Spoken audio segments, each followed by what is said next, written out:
அன்புக்குரியவர்களே, இந்த காலை வேளையிலே உங்கள் அனைவருக்கும் ஆண்டவர் இயேசு கிறிஸ்துவின் நாமத்தில் வாழ்த்துக்களை கூறிக்கொள்கிறோம்.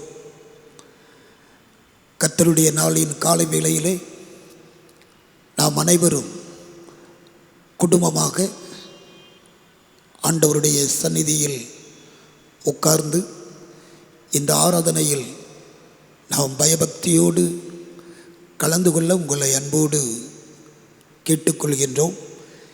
இந்த ஓய்வு நாள் ஆராதனை நமக்கும் நம்முடைய குடும்பத்தின் பிள்ளைகளுக்கும் ஆசீர்வாதமாக அமைய ஆண்டவர் அருள் செய்வார். ஜெபம் பண்ண கடவோம். கர்த்தரை துதியுங்கள், அவர் நல்லவர், அவர் கிருபை என்றும் உள்ளது. தேவாதி தேவனை துதியுங்கள், அவர் நல்லவர், அவர் கிருபை என்றும் உள்ளது. ஒருவராய் பெரிய அதிசயங்களை செய்கிறவரை துதியுங்கள், அவர் நல்லவர், அவர் கிருபை என்றும் உள்ளது. கிருபை நிறைந்த கர்த்தாவே, காலங்கள் தோறும் நீர் தருகின்ற நல்ல ஈவுகளுக்காக உமக்கு தோத்திரம் செலுத்துகிறோம். கர்த்தாவே, ஜனவரி மாதத்திலே இந்த ஓய்வு நாளை சிறப்பாக நீர் எங்களுக்கு ஈவாக கொடுத்தீரே, அந்த அன்புக்காக உமக்கு நாங்கள் நன்றி சொல்கின்றோம்.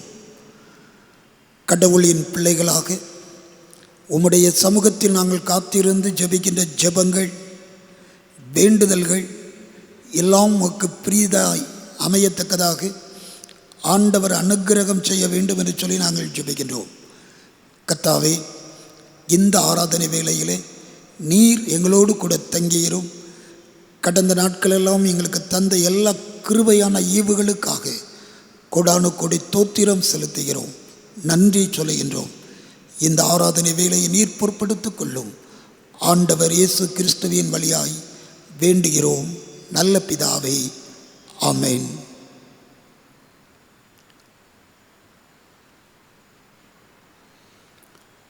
தேவனுடைய நாமத்துக்கு மகிமையாகவும் ஆராதனைக்கு ஆரம்பமாகவும் நாம் யாவரும் எழுந்து நின்று கீதங்களும் கீர்த்தனைகளும் 420வது பாடலை பாடுவோம். கீதங்களும் கீர்த்தனைகளும் 420. பாவி கேள், உன் ஆண்டவர் அறையுண்ட இரட்சகர்.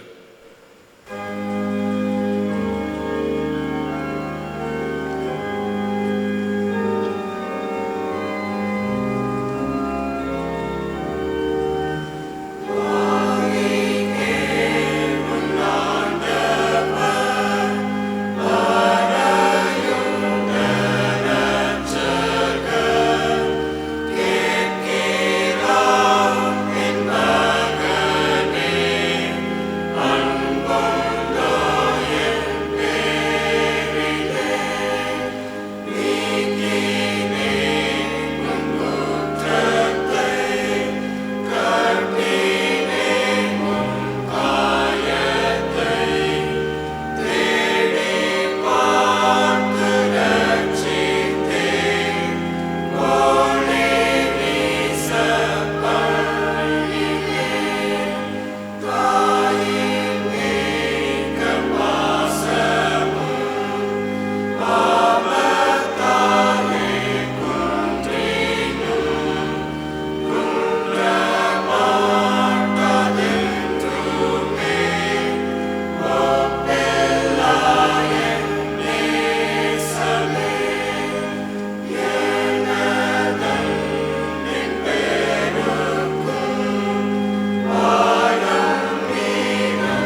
கட்டளைகளை கைக்கொண்டு அவைகளின்படி செய்ய கடவீர்கள்.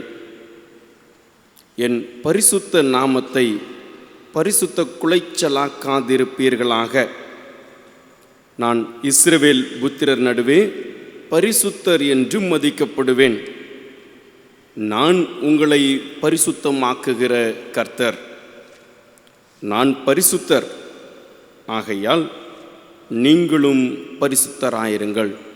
நாம் யாவரும் முழங்கால் படியிட்டு கர்த்தர் நமக்கு கற்றுக் கொடுத்தபடியே நாமும் நம்மை பரிசுத்தப்படுத்துவதற்காக பின்வரும் பாவரிக்கை ஜெபத்தை நாம் யாவரும் சேர்ந்து ஏறெடுப்போம். நாம் யாவரும் முழங்கால் படியிட்டு பின்வரும் பாவரிக்கை ஜெபத்தை நாம் யாவரும் சேர்ந்து ஏறெடுப்போம். சர்வ வல்லமையும் மிகுந்த இரக்கமுள்ள பிதாவே, நாடுகளைப் போல நாங்கள் நம்முடைய வழிகளுக்கு வழியடைந்து போனோம். உங்கள் இறுதியத்தின் யோசனைகளுக்கும் விருப்பங்களுக்கும் நடந்தோம். ஒரு பரிசுத்த கற்பனைகளுக்கு விரோதமாக குற்றம் சொல்கிறோம். செய்தவர்களை செய்யாமல் செய்தவர்களை செய்திருந்தோம். எங்களுக்கு சுகமில்லை, ஆனால் மற்றவர்கள் கர்த்தர் மூலமாய் மனிதர்களுக்கு வாக்குறுதி முடியும். குற்றவாளிகளாக எங்களுக்கு இருந்தோம். தப்பங்களை அறப்படுகிற நன்மை பொறுமையாயிரும். பாவத்தின் துந்துக்கப்படுகிறவர்களை சீர்படுத்தும். இதை இறக்குமதிப்பதாகவே இந்த பரிசுத்த நாமத்துக்கு மகிமை உண்டாகும்படி அவர்களின் தேவ பக்தியும் நீதியும் தெளிந்த புத்தியுள்ளவர்களாய் நடந்து வர இயேசு கிறிஸ்து நிமித்தம் எங்களுக்கு கிருபை செய்தருளும். ஆமென். நம்முடைய கர்த்தராகிய இயேசு கிறிஸ்துவின் பிதாவாய் இருக்கிற சர்வ வல்லமையுள்ள தேவன் பாவியின் மரணத்தை விரும்பாமல் அவன் தன் பாவத்தை விட்டு திரும்பி பிழைப்பதையே விரும்பி பாவத்து நிமித்தம் துக்கப்படுகிற தமது ஜனத்துக்கு பாவ விமோசனத்தையும் மன்னிப்பையும் கூறி அறிவிக்க தம்முடைய பணிவிடைக்காரருக்கு அதிகாரத்தையும் கட்டளையும் அருளிச் செய்திருக்கிறார். மெய்யாய் மனம் திரும்பி தமது பரிசுத்த சுவிசேஷத்தை உண்மையாய் விசுவாசிக்கின்ற யாவருக்கும் அவர் பாவங்களை மன்னித்து விமோசனம் செய்கிறார். ஆகையால் கடைசியிலே அவருடைய நித்திய ஆனந்தத்தில் சேரத்தக்கதாய் இத்தருணத்தில் நாம் செய்கிறது அவருக்கு பிரியமாயிருக்கவும் இனி உயிரோடு இருக்கும் நாளெல்லாம் மாசில்லாமல் பரிசுத்தமுள்ளவர்களாய் நடக்கவும் அவர் நமக்கு மெய்யான மனம் திரும்புதலையும் தம்முடைய பரிசுத்த ஆவியையும் அருளிச் செய்ய வேண்டும் என்று நம்முடைய கர்த்தராகிய இயேசு கிறிஸ்துவின் மூலமாய் அவரை வேண்டிக் கொள்ள கடவோம்.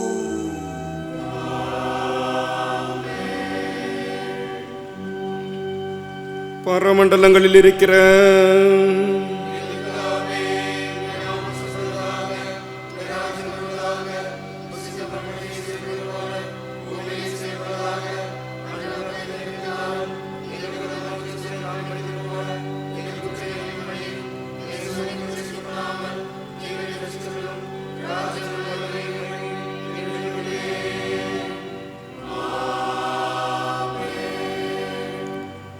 ஆண்டவரே, எங்கள் உதடுகளை திறந்தருளும்.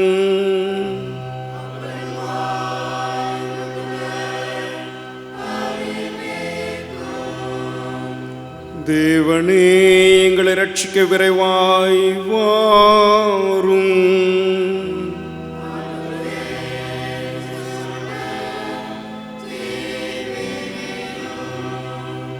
பிதாவுக்கும் குமாரனுக்கும் பரிசுத்த ஆவியானவருக்கும் மகிமை உண்டாவதாக.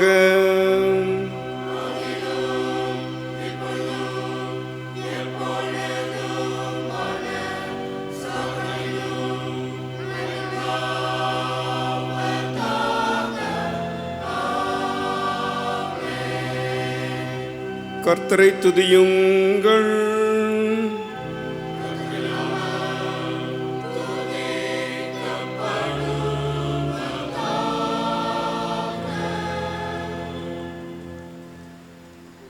நாம் முறையாக வாசிக்கும்படியாக கொடுக்கப்பட்டிருக்கின்ற சங்கீதம்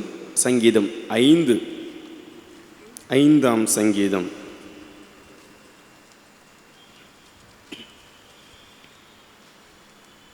கர்த்தாவே, என் வார்த்தைகளுக்கு செவிகொடும், என் தியானத்தை கவனியும்.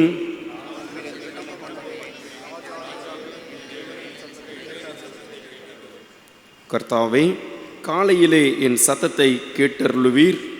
காலையிலே உமக்கு நேரே வந்து ஆயத்தமாகி காத்திருப்பேன்.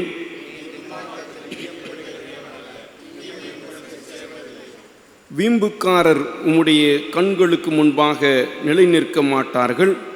அக்கிரமக்காரர் யாவரையும் வெறுக்கிறீர்.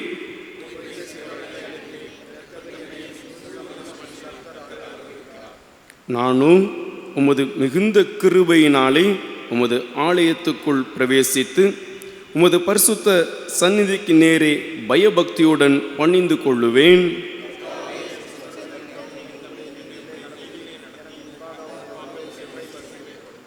அவர்கள் வாயில் உண்மை இல்லை, அவர்கள் உள்ளம் கேடுபாடுள்ளது.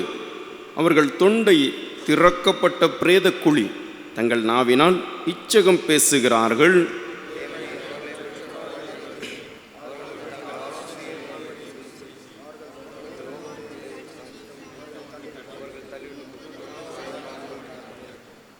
உம்மை நம்புகிறவர்கள் யாவரும் சந்தோஷித்து எந்நாளும் கம்பீரிப்பார்களாக.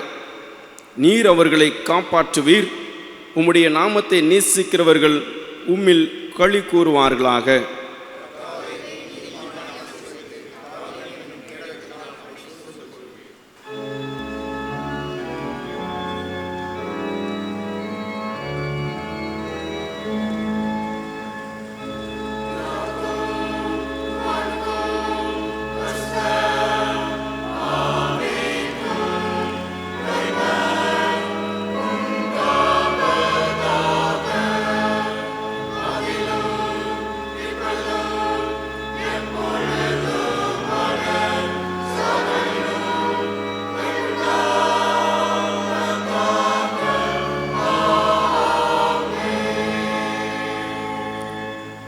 நாம் யாவரும் அமர்ந்து கொள்ளுவோம். முதலாம் வேத பகுதி வாசிக்க கேட்போம்.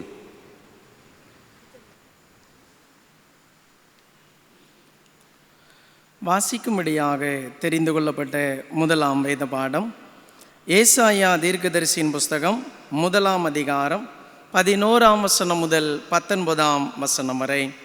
ஏசாயா தீர்க்கதரிசியின் புஸ்தகம் 1ஆம் அதிகாரம் 11ஆம் வசனம் முதல். உங்கள் பலிகளின் திரள் எனக்கு என்னத்துக்கு என்று கர்த்தர் சொல்லுகிறார். ஆட்டுக்கடாக்களின் தகன பலிகளும் கொழுத்த மிருகங்களின் நினமும் எனக்கு அரோசிகமாயிருக்கிறது. காளைகள் ஆட்டுக்குட்டிகள் கடாக்களுடைய இரத்தத்தின் மேல் எனக்கு பிரியமில்லை. நீங்கள் என் சந்நிதியில் வரும்போது என் பிரகாரங்களை இப்படி மிதிக்க வேண்டும் என்று உங்களிடத்தில் கேட்டது யார்? இனி வீண் காணிக்கைகளை கொண்டு வர வேண்டாம். தூபம் காட்டுதல் எனக்கு அருவருப்பாயிருக்கிறது. நீங்கள் அக்கிரமத்தோடே ஆசரிக்கிற மாத பிறப்பையும் ஓய்வு நாளையும் சபை கூட்டத்தையும் நான் இனி சகிக்க மாட்டேன். உங்கள் மாத பிறப்புகளையும் உங்கள் பண்டிகைகளையும் என் ஆத்துமா வெறுக்கிறது. அவைகள் எனக்கு வருத்தமாயிருக்கிறது. அவைகளை சுமந்து இளைத்து போனேன். நீங்கள் உங்கள் கைகளை விரித்தாலும் என் கண்களை உங்களை விட்டு மறைக்கிறேன். நீங்கள் மிகுதியாய் ஜெபம் பண்ணினாலும் கேளேன். உங்கள் கைகள் இரத்தத்தினால் நிறைந்திருக்கிறது. உங்களை கழுவி சுத்திகரியுங்கள். உங்கள் கிரியைகளின் பொல்லாப்பை என் கண்களுக்கு மறைவாக அகற்றிவிட்டு தீமை செய்தலை விட்டு ஓயுங்கள். நன்மை செய்ய படியுங்கள். நியாயத்தை தேடுங்கள். ஒடுக்கப்பட்டவனை ஆதரித்து திக்கற்ற பிள்ளையின் நியாயத்தையும் விதவையின் வழக்கையும் விசாரியுங்கள். வழக்காடுவோம் வாருங்கள் என்று கர்த்தர் சொல்லுகிறார். உங்கள் பாவங்கள் சிவேரென்று இருந்தாலும் உறைந்த மலையைப் போல் வெண்மையாகும். அவைகள் இரத்தாம்பர சிவப்பாயிருந்தாலும் பஞ்சை போல் ஆகும். நீங்கள் மனம் பொருந்தி செவி கொடுத்தால் தேசத்தின் நன்மையை புசிப்பீர்கள் என்பது வாசிக்கும்படியாக தெரிந்து கொள்ளப்பட்ட முதலாம் வேத பாடம் வாசித்தாயிற்று.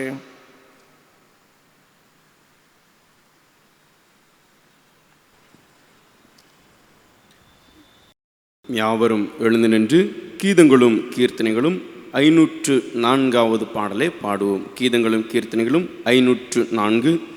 தேவபிதா எந்தன் மெய்ப்பனல்லோ சிறுமை தாழ்ச்சி அடைகளனே.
நாம் அமர்ந்து கொள்ளுவோம். இரண்டாம் வேத பகுதி வாசிக்க கேட்போம்.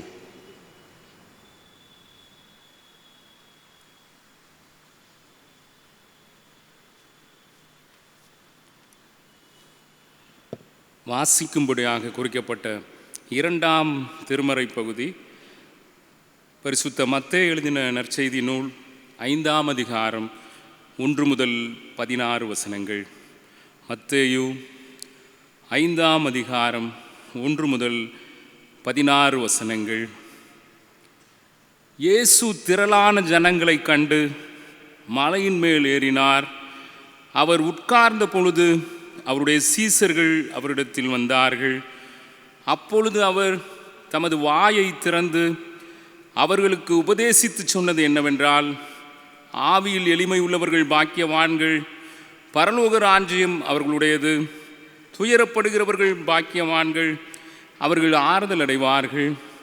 சாந்த குணமுள்ளவர்கள் பாக்கியவான்கள், அவர்கள் பூமியை சுதந்தரித்துக் கொள்வார்கள். நீதியின் மேல் பசிதாகமுள்ளவர்கள் பாக்கியவான்கள், அவர்கள் திருப்தி அடைவார்கள். இரக்கமுள்ளவர்கள் பாக்கியவான்கள், அவர்கள் இரக்கம் பெறுவார்கள். இருதயத்தில் சுத்தமுள்ளவர்கள் பாக்கியவான்கள், அவர்கள் தேவனை தரிசிப்பார்கள். சமாதானம் பண்ணுகிறவர்கள் பாக்கியவான்கள், அவர்கள் தேவனுடைய புத்திரர் எனப்படுவார்கள். நீதி நிமித்தம் துன்பப்படுகிறவர்கள் பாக்கியவான்கள், பரலோக ராஜ்யம் அவர்களுடையது.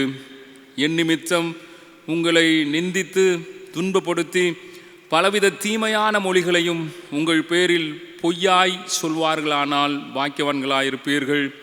சந்தோஷப்பட்டு களி கூறுங்கள், பரலோகத்தில் உங்கள் பலன் மிகுதியாயிருக்கும்.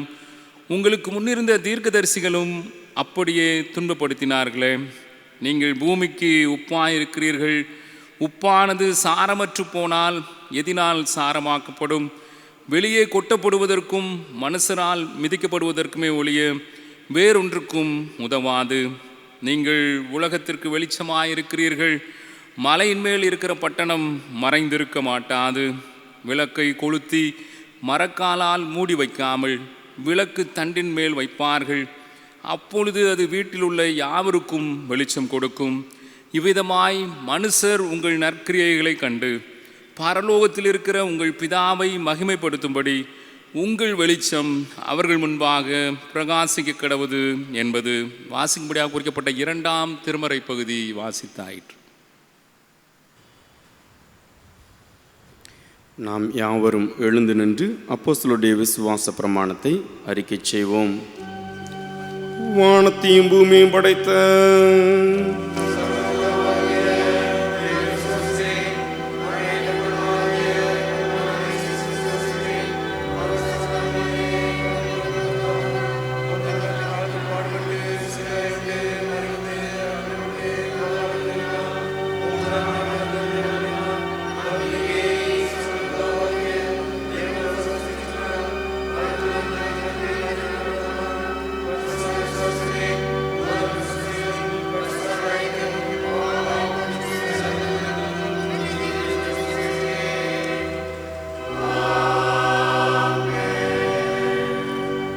ஜெபம் பண்ண கடவோம்.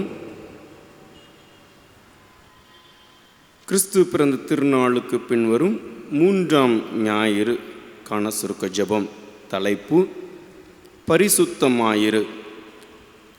கிருபை நிறைந்த ஆண்டவரே, உமது சாயலை தரித்து கொள்ளவும் உம்மை போல் வாழவும் எம்மை பரிசுத்த ஆசாரிய கூட்டமாய் அழைத்த உமது அன்பிற்காக நன்றி செலுத்துகிறோம். வார்த்தையிலும் செய்கையிலும் பரிசுத்தமாய் நடப்பதற்கு வேண்டிய வல்லமையை தருகிற தூய ஆவியானவர் எங்களோடு இருக்கிறார் என்பதை உணர்ந்து கொள்ளும் உணர்வை எங்களுக்கு அருள வேண்டும் என்று என்றென்றும் வீற்றிருந்து அரசாளும் எங்கள் ஆண்டவர் இயேசு கிறிஸ்துவின் வழியாய் வேண்டிக் கொள்ளுகிறோம்.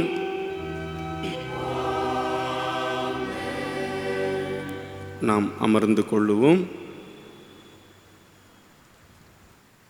பரிசுத்த விவாக அறிக்கை. தென்னிந்திய திருச்சபை திருநெல்வேலி திருமண்டலம் கேடிசி நகர் சேகரம் கேடிசி நகர் கிறிஸ்து ஆலய சபையைச் சேர்ந்த திரு சார்லஸ், திருமதி லில்லி ரோஸ் சலோமி ஆகியவர்களின் குமாரன் செல்வன் டேவிட் சார்லஸ் அவர்களும், தூத்துக்குடி நாசரேத் திருமண்டலம் ஸ்ரீவைகுண்டம் சேகரம் ஸ்ரீவைகுண்டம் தூய இம்மானுவேல் சபையைச் சார்ந்த திரு மாணிக்கம், திருமதி சுகந்தி கலாவதி ஆகியவர்களின் குமாரத்தி செல்வி ஒபி காஞ்சனா ஆகிய இவர்கள் திருமணம் செய்து கொள்ளப் போகிறார்கள் என அறிவிக்கிறோம். இது இவர்களுக்கு முதலாம் அறிக்கை. இவர்களை தூய திருமண நிலையில் சேர்த்து கொள்ளக்கூடாத நியாயமான தடையாவது காரணமாவது உண்டு என்று உங்களில் யாராவது அறிந்திருந்தால் அதை எழுத்து மூலம் சேகர தலைவர் அவர்களுக்கு தெரிவிக்க கேட்டுக்கொள்ளுகின்றோம். இன்றும் இந்த வாரமும் தங்களது பிறந்தநாள் மற்றும் திருமண நாளை ஆசரிக்கிறவர்கள் ஜெபித்து சுதந்திரித்துக் கொள்ளும்படியாக கொடுக்கப்படுகின்ற கர்த்தருடைய வார்த்தை ஏசாயா தீர்க்கதரிசியின் புஸ்தகம் 44ஆம் அதிகாரம் 3ஆம் வசனம். தாகமுள்ளவன் மேல் தண்ணீரையும் வறண்ட நிலத்தின் மேல் ஆறுகளையும் ஊற்றுவேன். உன் சந்ததியின் மேல் என் ஆவியையும் உன் சந்தானத்தின் மேல் என் ஆசீர்வாதத்தையும் ஊற்றுவேன். அருமையான மணமக்களுக்காகவும் இன்றும் இந்த வாரமும் தங்களது பிறந்தநாள் மற்றும் திருமண நாளை ஆசரிக்கிறவர்களுக்காகவும் நாம் தலைகளை தாழ்த்தி ஜெபம் செய்வோம்.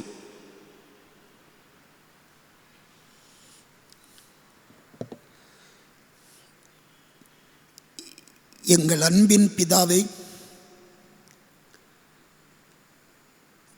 இந்த காலை வேளையிலே விவாக அறிக்கைகள் வாசிக்கப்பட்ட அன்பு மணமக்களுக்காக உமக்கு தோத்திரம் செலுத்துகின்றோம். திருமணத்திற்கென்று இந்த அன்பு பிள்ளைகளை நீர் அழைத்திருக்கின்றீர். ஆவியிலும் ஆத்துமத்திலும் சரீரத்திலும் இவர்களை பரிசுத்தப்படுத்தி பாதுகாத்தருளும். ஏற்ற வேளையிலே இவர்களை ஆலயத்தில் அழைத்து வந்து குடும்பமாக இணைத்து திருச்சபைக்கும் சமுதாயத்திற்கும் பயனுள்ள ஒரு வாழ்க்கை அமைத்து உமக்கு நன்றியுடையவர்களாக ஜீவிக்க ஆண்டவர் அருள் தாரும். கானாவூர் திருமண வீட்டில் தங்கியிருந்து நன்மைகளை செய்த எங்கள் ஆண்டவர் இந்த திருமண குடும்பங்களிலும் நீர் தங்கியிருந்து எல்லா நன்மைகளையும் செய்து கொடுக்கும்படிக்காக ஜெபிக்கின்றோம்.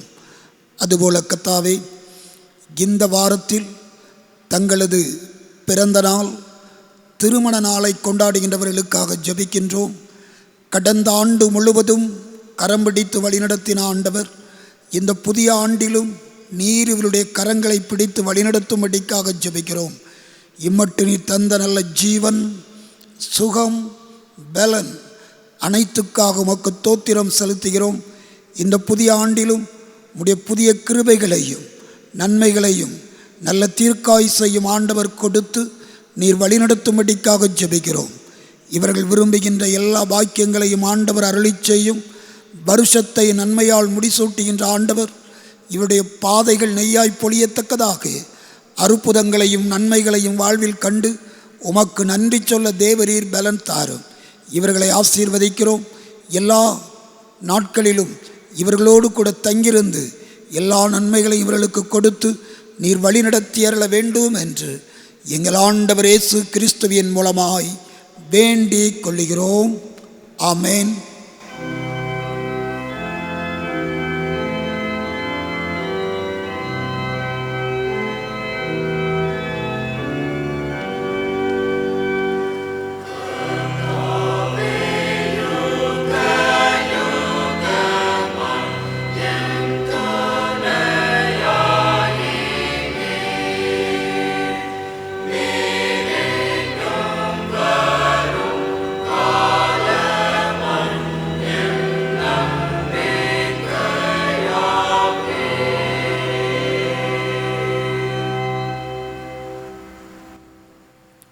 நாம் யாவரும் அமர்ந்து கொள்ளுவோம்.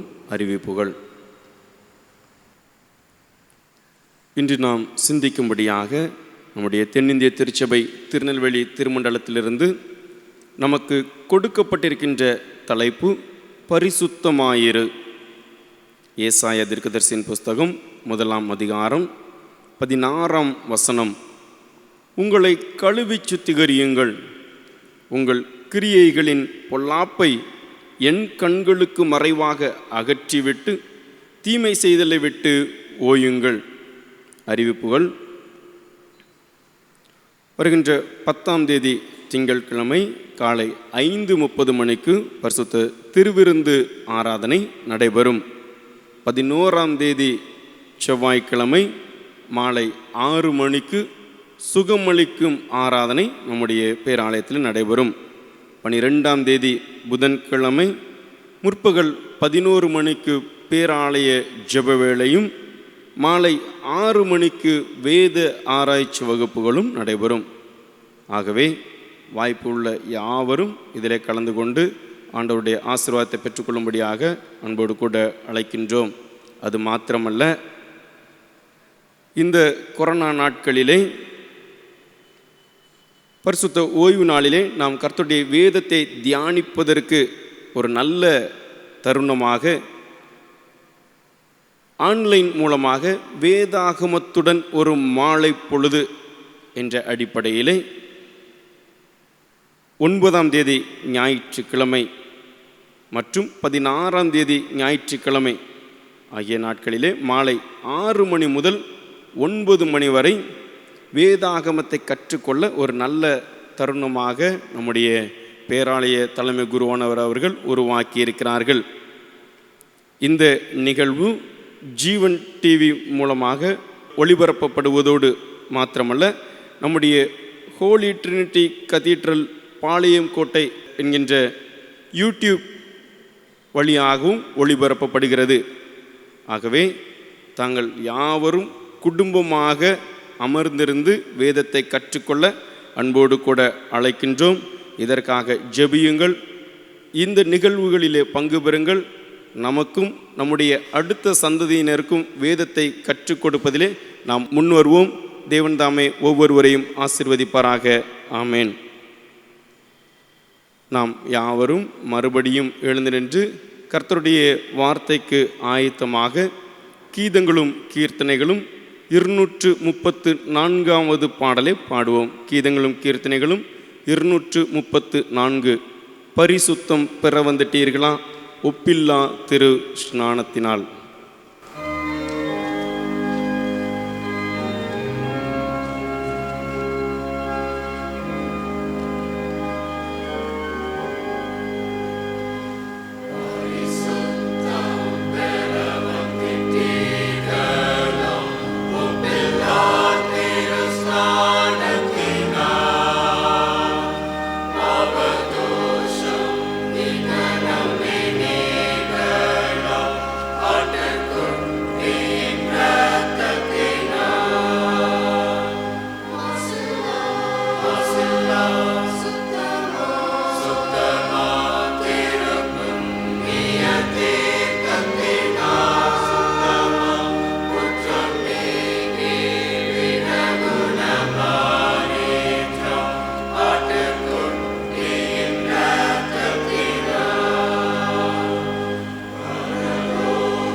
பிதா குமாரன் பரிசுத்தாவியின் நாமத்தினாலே ஆமென்.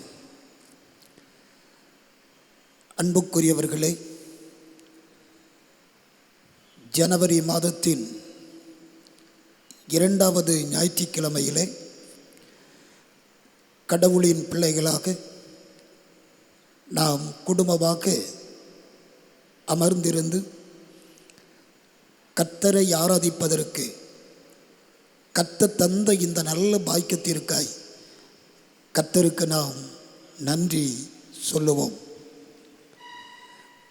புதிய ஆண்டிலே அவருடைய புதிய கிருபை நம்மை தாங்கவும் ஆண்டவருக்குள் நாம் அகமகிழ்ந்திருக்கவும் ஆண்டவர் நமக்கு அருள் செய்வாராக.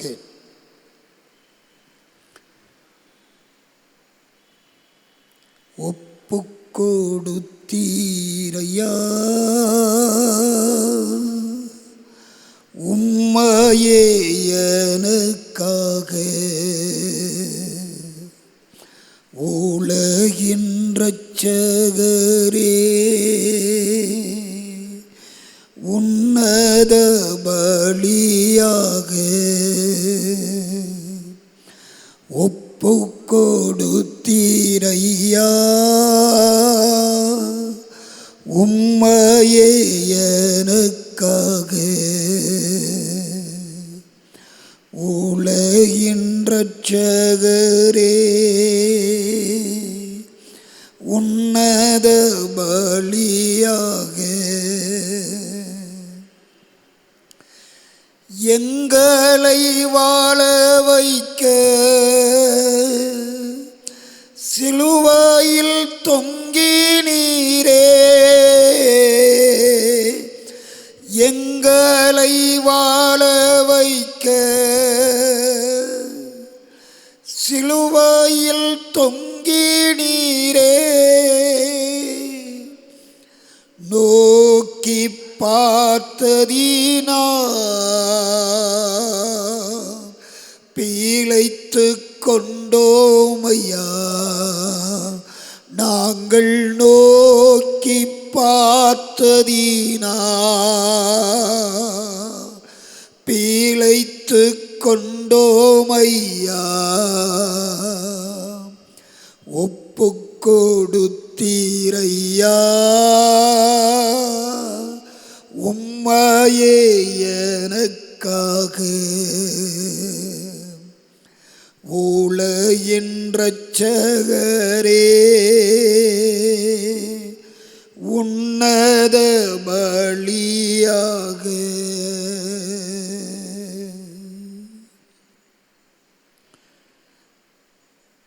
அன்புக்குரியவர்களே,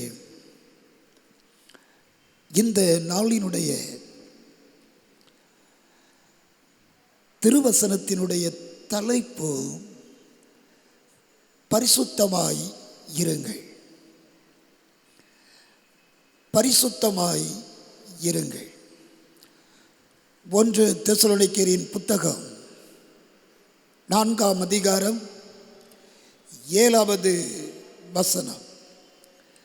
தேவன் நம்மை அசுத்தத்திற்கல்ல பரிசுத்தத்திற்கே அழைத்திருக்கிறார்.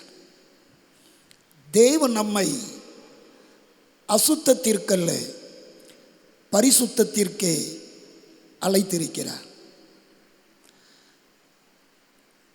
மோட்ச பிரயாணம் என்கின்ற அந்த நூலிலே ஒரு சம்பவம் ஒன்று கொடுக்கப்பட்டிருக்கிறது. ஒரு மனிதன் தான் கீழே பார்த்த வண்ணமாக தரையை, பூமியை அவன் கிளறிக்கொண்டே செல்கிறான். அவன் பூமியை கிளறிக்கொண்டு செல்கின்ற பொழுது ஏதாயிலும் கிடைக்குமா என்று அவன் அப்படியே தேடி சென்று கொண்டிருக்கின்றான். ஆனால் அவன் அந்த தரையை கிளறி சென்று கொண்டிருக்கின்றபடியினாலே அவனுடைய சரீரம் அழுக்காக மாறுகின்றது. அழுக்கு நிறைந்த ஒரு சரீரமாக அவனுடைய சரீரம் அங்கே மாற்றம் அடைகின்றது. இவ்விதமாக தரையை கிளறி சென்று கொண்டே இருக்கின்ற அவனுடைய வாழ்விலே அவன் கீழே பார்த்தே சென்று கொண்டிருக்கின்றபடியினாலே இன்னும் ஒரு காரியம் அவனுக்கு நேரிட்டது. அவனுடைய தலைக்கு மேலாக ஒருவன் ஒரு கிரீடத்தை வைத்து கொண்டே சென்று கொண்டிருக்கின்றான். ஆனால் இந்த மனிதன் அவன் தரையையே பார்த்து கொண்டு சென்றபடியினாலே கீழே ஏதாவது கிடைக்கும் என்று அவன் பார்த்து கொண்டு போனபடியினாலே அவனுடைய தலைக்கு மேலே இருக்கின்ற அந்த கிரீடத்தை அவனால் பார்க்க முடியவில்லை. அந்த கிரீடம் அவனுடைய தலைக்கு மேலே அங்கே சென்று கொண்டே இருக்கிறது. அதை அந்த மனிதன் வைத்து கொண்டே செல்கின்றான். அவனால் அதை பெற்றுக்கொள்ள முடியவில்லை. அவன் கீழே நோக்கியவனாகவே சென்று கொண்டிருந்தான். மேலே பார்ப்பதற்கு அவனால் முடியவில்லை. அன்புக்குரியவர்களே, கடவுளின் பிள்ளைகளாக வாழ்ந்து கொண்டிருக்கின்ற நாம் இந்த உலகத்தின் காரியங்களையே பார்த்து கொண்டிருக்கின்றோம். உன்னதமான வாழ்வின் மகிமையான கிரீடங்களை பெற்றுக்கொள்வதற்கு தூய்மையான வாழ்க்கை வாழ வேண்டும் என்பதை பல நேரங்களிலே நாம் அறிந்து கொள்ளாமல் போய்விடுகிறோம். இந்த கால வேளையிலே தேவனுடைய வசனம் சொல்லுகிறது, தேவன் நம்மை அசுத்தத்திற்கல்ல பரிசுத்தத்திற்கே அழைத்திருக்கிறார். பரிசுத்தம், ஹோலினஸ் என்று நாம் அழைக்கிறோம். சுத்தம் யாவரும் விரும்புவது. சுத்தமில்லாத இடத்தில் யாரும் அமருவதில்லை. தூய்மையான ஆடைகளை அணிந்து கொள்ள நாம் விரும்புகிறோம். தூய்மையான வாழ்க்கையை அதிகமாக நாம் ஒவ்வொருவரும் வாஞ்சிக்கின்றோம். கடவுள் தம்முடைய பிள்ளைகள் தூய்மையாக வாழ வேண்டும் என்பதற்காக இந்த உலகத்தின் காரியங்களில் இருந்து நம்மை அவர் பிரித்தெடுத்திருக்கிறார். இந்த பரிசுத்தம் என்கின்ற வார்த்தைக்கு அங்கே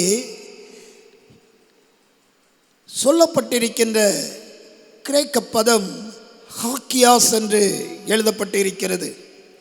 ஹாக்கியாஸ் என்று சொன்னால் டு செட் அபார்ட். கடவுள் நம்மை பிரித்தெடுத்திருக்கிறார். கடவுள் நம்மை தூய்மையாக வாழ்வதற்கு பிரித்தெடுத்திருக்கிறார். ஆண்டவருடைய பிள்ளைகள் பரிசுத்தமாய் வாழ வேண்டும், தூய்மையாய் வாழ வேண்டும் என்பதற்கு அவர் நம்மை அழைத்திருக்கிறார். 2 சாமுவேலின் புத்தகத்திலே நாம் ஒரு சம்பவத்தை பார்க்கலாம். 2 சாமுவேல் 6ஆம் அதிகாரத்திலே கர்த்தருடைய பெட்டியை ஒரு மாட்டு வண்டியில் வைத்துக்கொண்டு அங்கே எடுத்துக்கொண்டு வருவதை வேதத்திலே நாம் படிக்கலாம். 2 சாமுவேல் 6ஆம் அதிகாரம் 3வது வசனம் இவ்விதமாக சொல்லுகிறது, தேவனுடைய பெட்டியை ஒரு புது ரதத்தின் மேல் ஏற்றி அதை கிபியாவில் இருக்கிற அபினதாபின் வீட்டிலிருந்து கொண்டு வந்தார்கள். அபினதாபின் குமாரனாகிய ஊசாவும் அகியோவும் அந்த புது ரதத்தை நடத்தினார்கள். தேவனுடைய பெட்டியை அந்த ரதத்தில் வைத்தவர்கள் எடுத்துக்கொண்டு வருகின்ற பொழுது நடக்கின்ற காரியம் 2 சாமுவேல் 6ஆம் அதிகாரம் 6வது வசனம் சொல்லுகிறது, அவர்கள் நாகோனின் களம் இருக்கின்ற இடத்துக்கு வந்தபோது மாடுகள் மிரண்டு பெட்டி அசைந்தபடியினால். பாருங்கள், மாடுகள் அங்கே மிரண்டு அங்கே கர்த்தருடைய பெட்டி அசைந்தபடியினால் அந்த வண்டியை அந்த ரதத்தை நடத்தி கொண்டு வந்த ஊசா தேவனுடைய பெட்டியின் பக்கமாக சென்று தன் கையை நீட்டி அதை பிடித்தான். நடந்தது என்ன? கர்த்தர் அங்கே ஊசாவின் மீது கோபம் கொண்டு அவனை அங்கே அடித்தார் என்று வேதம் சொல்லுகிறது. அன்புக்குரியவர்களே, இந்த ஊசா அவன் நல்ல காரியம் தானே செய்தான். ஏன் கடவுள் அவனை தண்டிக்க வேண்டும் என்று நாம் யோசிக்கலாம். கடவுளின் பெட்டியை சுமப்பதற்கு, கடவுளின் பெட்டியை சுமந்து வருவதற்கு, கடவுளின் பெட்டியை பிடிப்பதற்கு ஆண்டவர் லேவியரையும் ஆசாரியரையும் வைத்திருந்தார். கடவுள் அவர்களை தூய்மைப்படுத்தி பரிசுத்தப்படுத்தி பிரித்து எடுத்திருந்தார்.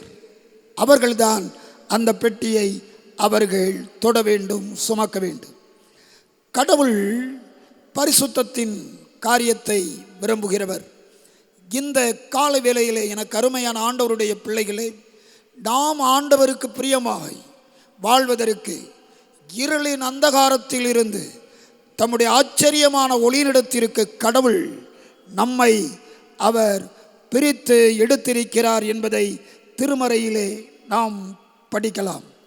பாருங்கள், வேதம் தெளிவாக சொல்லுகிறது. நாம் 1 பேதுருவின் புத்தகம் 2வது அதிகாரம் 9வது வசனம் இவ்விதமாக சொல்லுகிறது: நீங்களோ உங்களை அந்தகாரத்தினின்று தம்முடைய ஆச்சரியமான ஒளியினிடத்திற்கு வரவழைத்தவருடைய புண்ணியங்களை அறிவிக்கும்படிக்கு தெரிந்து கொள்ளப்பட்ட சந்ததியாயும் ராஜரீகமான ஆசாரிய கூட்டமாயும் பரிசுத்த ஜாதியாயும் அவருக்கு சொந்தமான ஜனமாயும் இருக்கிறீர்கள். ஆண்டவர் நம்மை பிரித்து எடுத்திருக்கிறார். கர்த்தர் நம்மை பிரித்து எடுத்திருக்கிறார். கடலுக்குள் மீன்கள் வசிக்கின்றது. அந்த மீன்களின் மீது கடலின் உப்பு படிவதில்லை. தாமரை மலர் அங்கே ஆறுகளிலே குளங்களிலே அது பூக்கின்றது. ஆனால் தாமரையின் இலைகளின் மீது தண்ணீர் ஒட்டுவதில்லை. இந்த உலகம் பொல்லாங்கனுக்குள் கிடந்தாலும் பொல்லாங்கனுக்குள் இருந்தாலும் கர்த்தருடைய பிள்ளைகளை தீமைகள் ஒட்டுவதில்லை. கர்த்தருடைய பிள்ளைகள் பிரித்தெடுக்கப்பட்டவர்கள். அவர்கள் பரிசுத்தமாய் வாழ்வதற்கு அழைக்கப்பட்டவர்கள். ஆண்டவர் நம்மை பிரித்தெடுத்திருக்கிறார். இன்னும் ஒரு காரியத்தை சொல்ல விரும்புகிறேன். நம்முடைய ஆலயத்திலே ஆல்டரிலே ஒரு அழகான டேபிள் போடப்பட்டு இருக்கிறது. அந்த டேபிள் நாம் திருமேஜை என்று அழைக்கிறோம். அந்த திருமேஜை ஒரு தேக்கு மரத்தால் செய்யப்பட்டு இருக்கிறது. அதை செய்தவர் ஒரு தச்சு ஆசாரி. அந்த தச்சு ஆசாரி அழகாக நேர்த்தியாக அதை வடிவமைத்து செய்து ஆலயத்தின் ஆல்டரிலே அவர் அங்கே போடுவதற்கு கொடுத்திருக்கிறார், செய்து கொடுத்திருக்கிறார். நாம் அந்த மேஜையை நாம் பிரதிஷ்டை செய்து கர்த்தருடைய பணிக்கென்று, தெய்வத்தினுடைய பணிக்கென்று அதை நாம் பிரித்து வைத்திருக்கிறோம். அதை பிரித்து வைத்திருக்கின்றபடியினாலே அதை திருமேஜை என்று நாம் அழைக்கின்றோம். அதே தச்சு ஆசாரி இன்னும் ஒரு தேக்கு மரத்திலே ஒரு மேஜையை செய்து நம்முடைய இல்லத்திற்கு தந்திருப்பார் என்று சொன்னால் அந்த மேஜையை நாம் திருமேஜை என்று அழைப்பதில்லை. நாம் அதை திருமேஜை என்று சொல்லுவதில்லை. ஏனென்று சொன்னால் அந்த மேஜையை நாம் எங்கும் பயன்படுத்துவோம். நம்முடைய வீடுகளின் உபயோகத்திற்காக தேவையான இடங்களுக்கெல்லாம் எடுத்து செல்லுவோம். ஆனால் கடவுளின் பணிக்காக, கடவுளின் திருப்பணிவிடைக்காக ஆலயத்தின் ஆல்டர் பகுதியிலே போடப்பட்டிருக்கின்ற திருமேஜை பரிசுத்த மேஜை என்று அழைக்கப்படுகிறது. அதற்கென்று பிரத்தியோகப்படுத்தப்பட்டு இருக்கிறது. கர்த்தருடைய பிள்ளைகளே, ஆண்டவர் நம்மை பிரத்தியோகப்படுத்தி அவர் நம்மை அசுத்தத்திற்கல்ல பரிசுத்தத்திற்கு அழைத்திருக்கிறார். தூய்மையாக வாழ்வதற்கு அழைத்திருக்கிறார். இந்த தூய்மையான வாழ்க்கை வாழ்வதற்கு வேதம் சில காரியங்களை நமக்கு கற்றுத்தருகிறது. முதலாவதாக வாசிக்க கேட்ட ஏசாயாவின் புத்தகத்தை நாம் திருப்பிக் கொள்ளுவோம். அந்த முதல் அதிகாரத்திலே அங்கே சொல்லப்பட்டிருக்கிறது 16வது வசனம், உங்களை கழுவி சுத்திகரியுங்கள். முதல் காரியம், தூய்மையாக வாழ்வதற்கு உங்களை சுத்திகரியுங்கள். ஏசாயா தீர்க்கனின் புத்தகத்திலே இந்த முதல் அதிகாரத்திலே நாம் பார்க்கின்ற பொழுது அங்கே இஸ்ரவேல் ஜனங்கள் என்ன செய்தார்கள் என்பதையும் அவருடைய வாழ்க்கையிலே கடவுளுக்கு பிரியமில்லாத செயல்பாடுகளிலே அவர்கள் சிக்கி தவித்து அங்கே கடவுளுக்கு பிரியமில்லாத ஜீவியம் செய்ததையும் முதல் அதிகாரத்திலே அங்கே ஏசாயா சுட்டி காட்டுவதை நாம் பார்க்கலாம். அங்கே பாருங்கள், அந்த முதல் அதிகாரத்திலே அவர் அங்கே சொல்லுகிறார். அங்கே 3வது வசனத்தில் சொல்லுகின்ற பொழுது பின்பகுதியில் சொல்லுகிறார், இஸ்ரவேலோ அறிவில்லாமலும் என் ஜனம் உணர்வில்லாமலும் இருக்கிறது. ஐயோ, பாவமுள்ள ஜாதியும் அக்கிரமத்தால் பாரம் சுமந்த ஜனமும் பொல்லாதவர்களின் சந்ததியும் கேடு உண்டாக்குகிற புத்திரருமாயிருக்கிறார்கள். கர்த்தரை விட்டு இஸ்ரவேலின் பரிசுத்தருக்கு கோபம் உண்டாக்கினார்கள் என்று எழுதப்பட்டு இருக்கிறது. ஏசாயா வாழ்ந்த காலத்திலே கடவுளின் பிள்ளைகள் என்று அழைக்கப்பட்ட இஸ்ரவேல் ஜனங்கள் கடவுளை விட்டுவிட்டு அவர்கள் கடவுளை விட்டு தூரம் போய் கடவுளுக்கு பிரியமில்லாத காரியங்களை அவர்கள் செய்ததினாலே இங்கே ஏசாயா குறிப்பிடுகிறார், என் ஜனங்களுக்கு அங்கே உணர்வற்ற நிலை போய்விட்டது. உணர்வற்ற வாழ்க்கை வாழ்கிறார்கள், கடவுளுக்கு பிரியமில்லாத ஜீவியம் செய்கிறார்கள் என்பதை அவர் சுட்டிக்காட்டுகிறார். அதற்கு ஒரு அடமொழி ஒன்று சொல்லுகிறார் பாருங்கள். 2வது வசனத்தில் அவர் சொல்லுகிறார், வானங்களை கேளுங்கள், பூமியை செவிகொடு, கர்த்தர் பேசுகிறார். நான் பிள்ளைகளை வளர்த்து ஆதரித்தேன், அவர்களோ எனக்கு விரோதமாய் கலகம் பண்ணினார்கள். ஒருவேளை அதற்கு பிறகு சொல்லுகிறார், வீட்டில் வளர்க்கப்படுகின்ற மிருக ஜீவனுக்கு கூட தன் எஜமான் தெரிகிறது, ஆனால் பெற்று வளர்த்த என்னையோ அவர்கள் அறியவில்லை, எனக்கு விரோதமாய் தீங்கு செய்கிறார்கள், உணர்வற்ற வாழ்வு வாழ்கிறார்கள் என்று சொல்லுகிறார். அதைவிட அடுத்து சொல்லுகிறார், நீங்கள் பின்பதாக வாசித்தீர்கள் என்று சொன்னால் 6ஆம் வசனத்திலே சொல்லுகிறார், ஏசாயா 1ஆம் அதிகாரம் 6ஆம் வசனத்திலே, உள்ளங்கால் தொடங்கி உச்சம் தலை மட்டும் அதிலே சுகமே இல்லை, அது காயமும் வீக்கமும் நொதிக்கிற ரணமும் உள்ளது, அது சீல் பிதுக்கப்படாமலும் கட்டப்படாமலும் எண்ணெயினால் ஆற்றப்படாமலும் இருக்கிறது என்று எழுதுகிறார். என் ஜனங்கள் வியாதி பிடித்த வாழ்க்கை வாழ்ந்து கொண்டிருக்கிறார்கள். ஒருவேளை பாவத்தின் தன்மை, பாவத்தினால் வரும் விளைவுகள், பாவத்தினால் வரும் பிரச்சனைகளை அவர் இங்கே கோடிட்டு காட்டுகிறார். ஆகவே உச்சம் தலை முதல் உள்ளம் கால் வரைக்கும் சுகமில்லை, வியாதி பிடித்த வாழ்க்கை. ஆகவே இப்படி வாழ்ந்து கொண்டிருக்கின்ற என் ஜனங்கள் அவர்கள் மனமாற்றம் காண வேண்டும் என்றும் விரும்புகிறார். அதே பகுதிகளை மீண்டும் அவர் குறிப்பிடுகிறார். 8வது வசனத்திலே பாருங்கள், சீயோன் குமாரத்தி திராட்சை தோட்டத்தில் உள்ள ஒரு குச்சி போலவும் வெள்ளரி தோட்டத்தில் உள்ள ஒரு குடிசை போலவும் முற்றுகை போடப்பட்ட ஒரு பட்டணம் போலவும் மீந்திருக்கிறாள், தனித்து விடப்பட்டிருக்கிறாள். உணர்வற்று போன வாழ்வு, வியாதி பிடித்த வாழ்வு, தனித்து விடப்பட்ட ஒரு வாழ்வு. இஸ்ரவேல் தேசத்திலே திராட்சை பல காலங்களிலே அந்த பழங்களை பறித்து அவர்கள் அதை பாதுகாப்பதற்கு குடிசைகளை அமைப்பது வழக்கம்.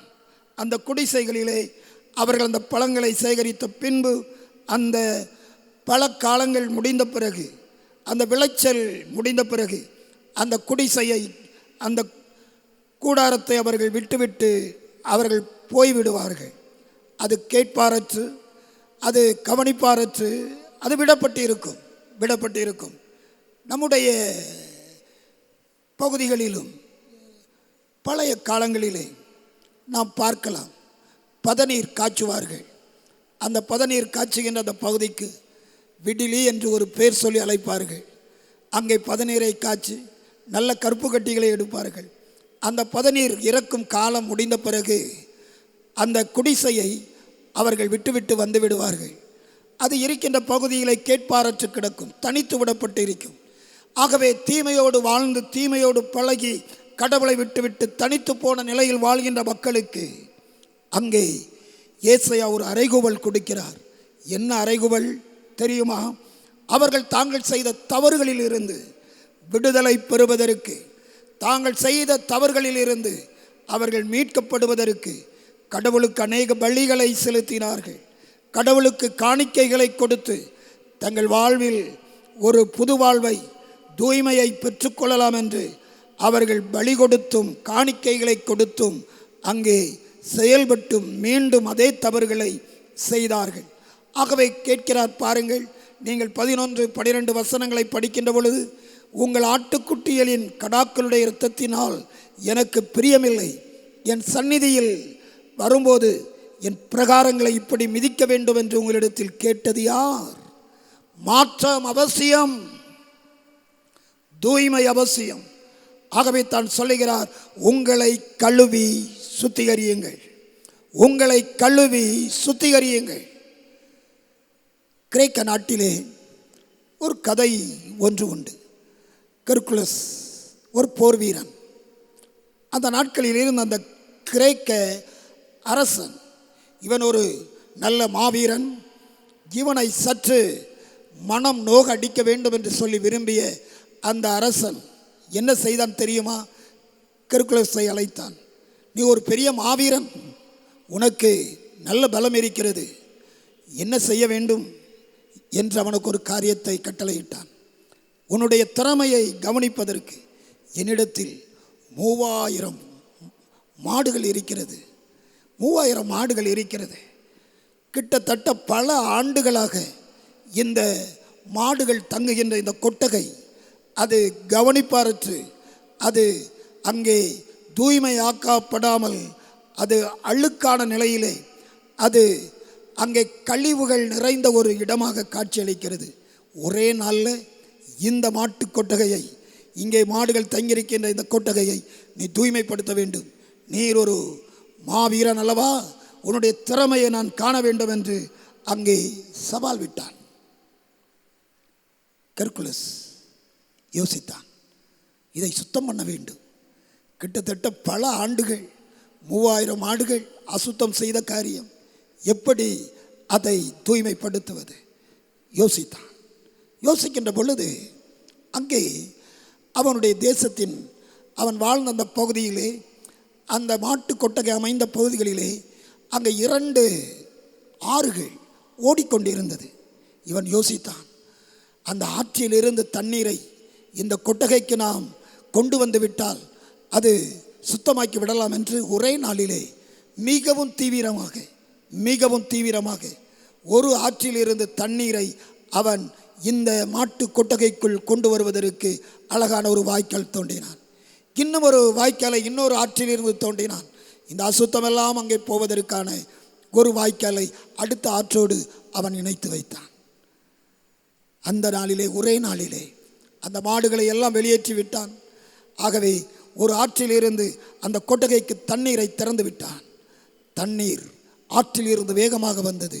அந்த இடமெல்லாம் அது சுத்தமாகி அங்கே ஜொலிக்க ஆரம்பித்தது. இன்னொரு வழியாய், இன்னொரு வாய்க்கால் வழியாய் அந்த அசுத்தங்கள் எல்லாம் அடுத்த ஆற்றிற்கு சென்று விட்டது. அன்புக்குரியவர்களே, ஒருவேளை ஆண்டவர் நம்மை பரிசுத்தப்படுத்துவதற்கு, நம்மை தூய்மைப்படுத்துவதற்கு இது ஒரு கிரேக்க பாரம்பரிய கதையாக இருந்தாலும், சுத்தம் செய்வதற்கு அந்த மாவீரன் செயல்பட்டதை பார்க்கிறோம். இன்றைக்கு நம்முடைய வாழ்விலே எத்தனையோ தீமைகள், எத்தனையோ கரைகள், எத்தனையோ குப்பைகள் நம்முடைய ஆன்மீக வாழ்வை கெடுத்து அவைகள் நாற்றம் எடுக்கக்கூடிய வாழ்விலே இருக்கிறது.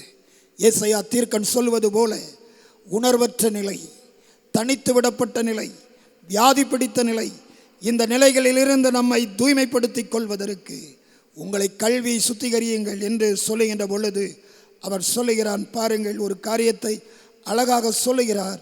அவர் சொல்லுகின்ற பொழுது, வழக்காடுவோ வாருங்கள், உங்கள் பாவங்கள் சிவரே என்றிருந்தாலும் உறைந்த மலையைப் போல் வெண்மையாகும், அவைகள் இரத்தாம்பர சிவப்பாயிருந்தாலும் பஞ்சை போல் ஆகும் என்று ஏசாயா 1:18 சொல்லுகிறார். கிறிஸ்துவின்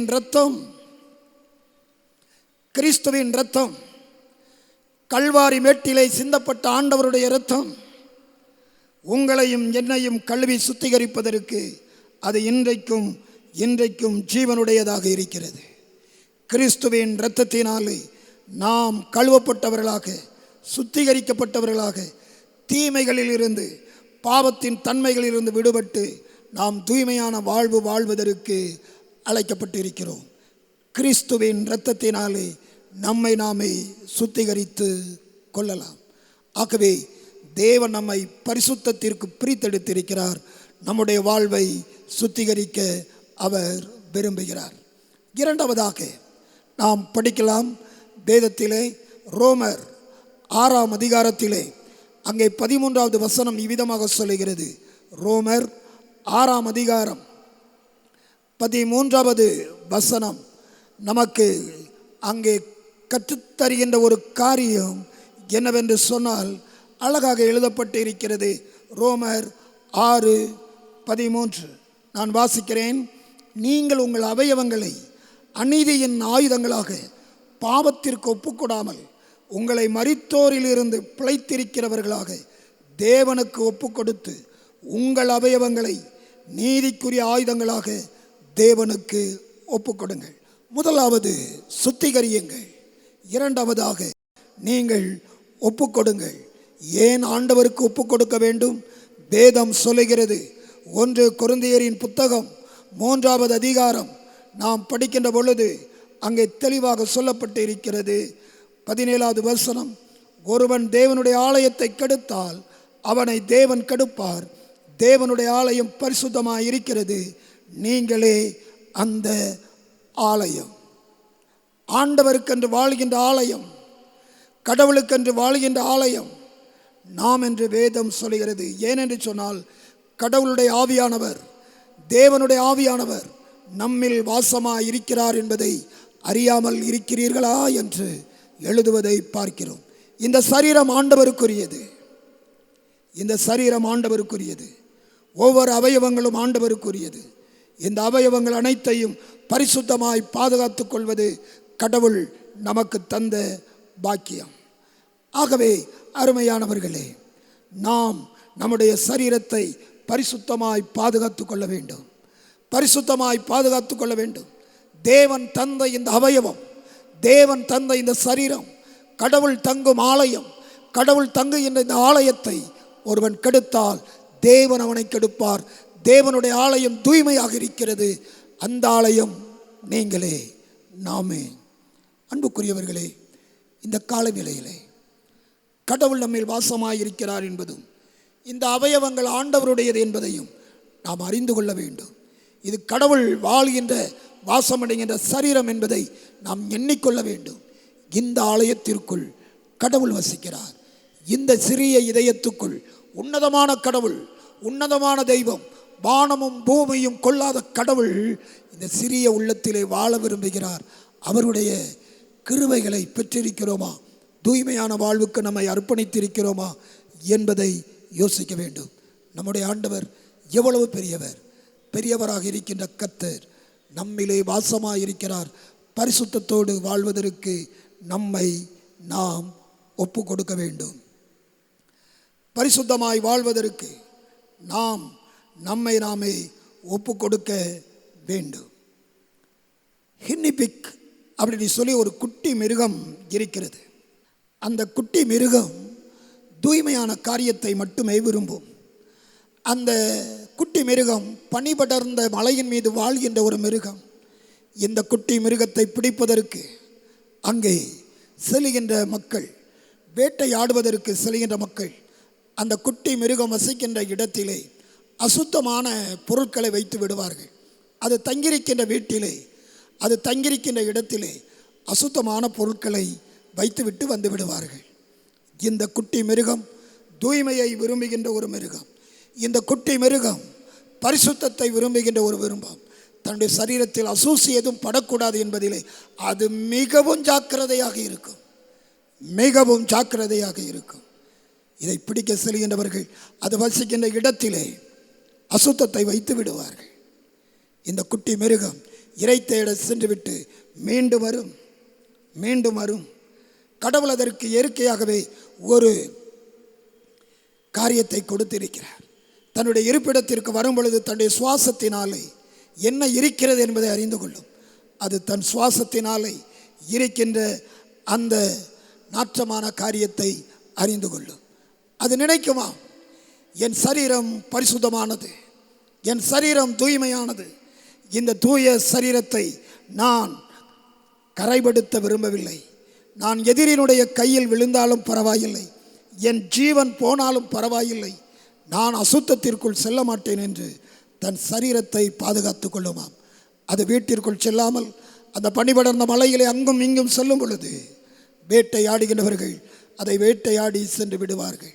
வேதம் சொல்லுகிறது பாருங்கள், எபிரேயர் 12ஆம் அதிகாரத்திலே 4வது வசனம், பாவத்திற்கு விரோதமாய் போராடுகிறதில் இரத்தம் சிந்தப்படத்தக்கதாக நீங்கள் இன்னும் எதிர்த்து நிற்கவில்லை.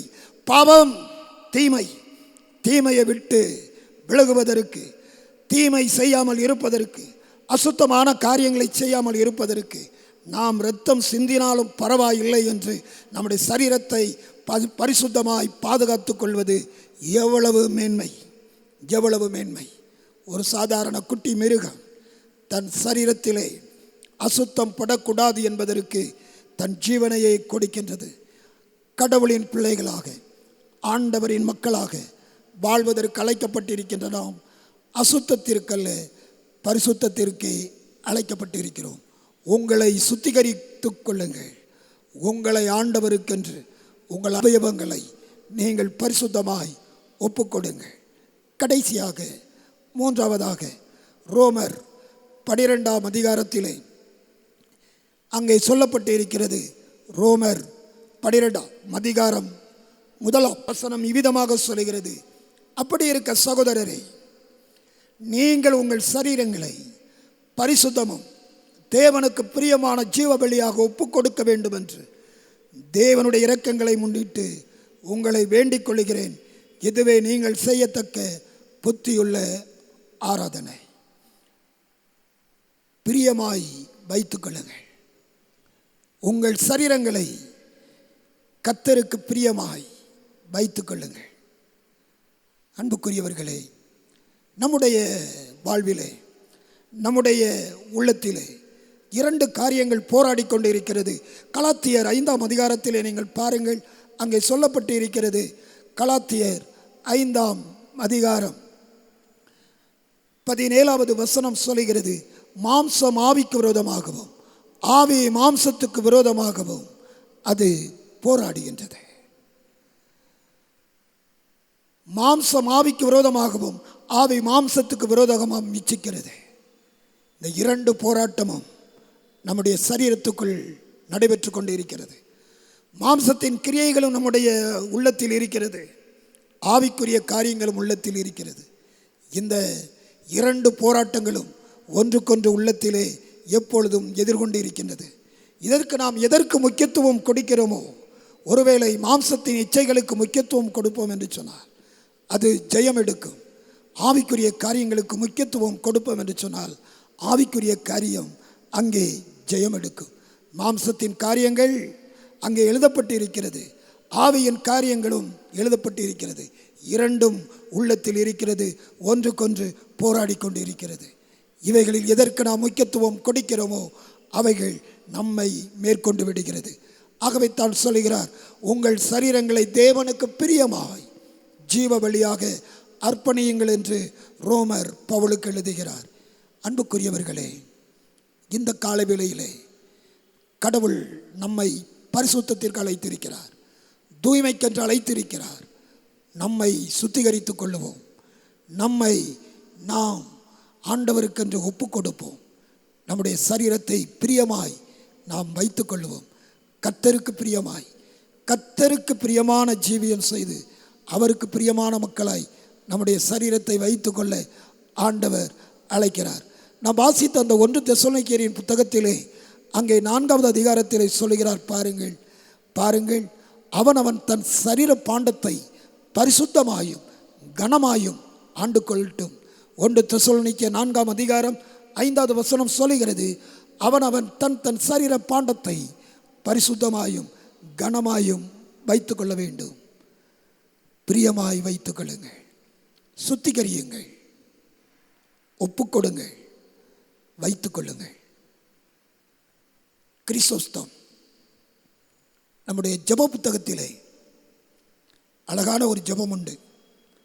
இத்தருணத்தில் ஒருமனப்பட்டு என்கின்ற ஒரு ஜெபத்தை நாம் எல்லா ஆராதனைகளிலும், காலை மாலை ஆராதனைகளிலே நாம் வாசிப்போம். 2வது நூற்றாண்டில் வாழ்ந்த ஆண்டவருடைய மனிதர் பரிசுத்த கிறிஸ்தோஸ்தம். அவர் இயேசுவை அறிவித்ததினாலே அன்றைய நாட்களிலே ரோம அரசன் அவரை பிடித்து சிறையில் அடைத்தான். அடைத்த பொழுது அவன் இவருக்கு தண்டனை கொடுக்க வேண்டும் என்று நினைத்தான். நினைத்த பொழுது தன்னுடைய அமைச்சரவையை அழைத்தான். இந்த பரிசுத்த கிறிஸ்தோஸ்தத்திற்கு என்ன தண்டனை கொடுக்கலாம் என்று அவர்களிடத்தில் கேட்டான். அவர்கள் ஒவ்வொருவரும் ஒரு காரியத்தை சொன்னார்கள். கிறிஸ்தோஸ்தத்தை இருட்டு அறையில் அடைத்து விட்டால் அவன் இனி கிறிஸ்துவை சொல்ல முடியாது என்று சொன்னார்கள்.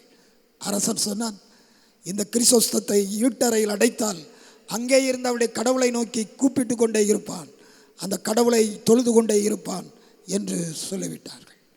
இவ்விதமாக ஒவ்வொருவரும் ஒவ்வொரு காரியத்தை சொல்லிக் கொண்டே இருந்தார்கள். கடைசியாக அரசன் ஒரு காரியத்தை சொன்னார். இந்த கிறிஸ்தவம், இந்த பரிசுத்த கிறிஸ்தவம் ஒரே ஒரு காரியத்திற்கு அஞ்சுவார், ஒரே ஒரு காரியத்திற்கு அஞ்சுவார். என்ன தெரியுமா? அவர் அஞ்சுகின்ற காரியம் ஒன்றே ஒன்று. அவர் தன்னுடைய சரீரத்தை பாவம் செய்வதற்கு உட்படுத்த அஞ்சுவார். ஆகவே அவருடைய சரீரத்தை பாவம் செய்வதற்கு நீங்கள் ஒப்புக்கொடுங்கள் என்று சொன்னாராம்.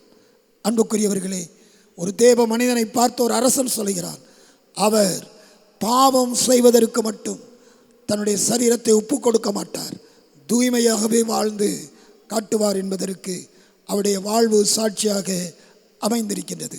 இந்த காலை வேளையிலே என்னை கேட்டுக்கொண்டிருக்கும் என் அன்புக்குரியவர்களே, இந்த காலை வேளையிலே கர்த்தருடைய வார்த்தையை நீங்கள் கேட்டுக்கொண்டிருக்கின்ற உங்களுடைய வாழ்விலே எவ்விதமாக நாம் ஆண்டவருக்கு தூய்மையாக வாழ்கிறோம்? கடவுள் நம்மை அசுத்தத்திற்கல்ல பரிசுத்தத்திற்கே அழைத்திருக்கிறார். கடவுள் நம்மை அசுத்தத்திற்கு அல்ல பரிசுத்தத்திற்கே அழைத்திருக்கிறார். சுத்திகரியுங்கள் உங்கள் சரீரத்தை ஆண்டவருக்கு ஒப்புக்கொடுங்கள். உங்கள் சரீரத்தை பரிசுத்தமாய் வைத்துக் கொள்ளுங்கள். சுத்திகரியுங்கள், ஒப்புக்கொடுங்கள், வைத்துக் கொள்ளுங்கள். ஏனென்று சொன்னால் கடவுளுடைய ஆவியானவர் உங்களில் வாசமாயிருக்கிறார். நீங்களே கடவுளின் நல்ல ஆலயம். வேதம் சொல்கிறது போல கடவுளின் ஆலயமாக இருக்கின்ற நாம் நம்முடைய வாழ்வின் மூலம் கிறிஸ்துவை பிறருக்கு காட்ட நம்மை அர்ப்பணிப்போம். ஆண்டவர் நம்மை ஆசீர்வதிப்பார். தலை தாழ்த்தி ஜெபிப்போம். எங்கள் அன்பின் தந்தையே, எங்கள் வாழ்வை உமக்கென்று பரிசுத்தமாய் நாங்கள் வாழ்ந்து காட்டுவதற்கு அர்ப்பணிக்கிறோம். கர்த்தாவே, குறைகள் இருக்கலாம், பலவீனங்கள் இருக்கலாம், எங்களுடைய வாழ்வில் உமக்கு பிரியமில்லாத காரியங்கள் இருக்கலாம். அவைகளை எல்லாம் களைந்து போட்டு கடவுள் தங்கும் நல்ல ஆலயமாக பிறருக்கு காண்பிக்க நீர் எங்களுக்கு உதவி செய்யும். தேவன் அசுத்தத்திற்கல்ல பரிசுத்தத்திற்கு அழைத்திருக்கிறார் என்கின்ற அந்த வார்த்தையின்படி எங்களை முற்றிலுமாக ஒப்புக் கொடுக்கிறோம். மீட்பர் இயேசுவின் நாமத்தில் வேண்டுகிறோம் நல்ல பிதாவே, ஆமென். மறுபடியும் நாம் யாவரும் எழுந்து நின்று நம்மை கர்த்தருடைய சமூகத்திலே அர்ப்பணிக்கும் வண்ணமாக கீதங்களும் கீர்த்தனைகளும் 213வது பாடலை பாடுவோம். கீதங்களும் கீர்த்தனைகளும் 213 தந்தானை துதிப்போமே. Thank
அன்புக்குரியவர்களே,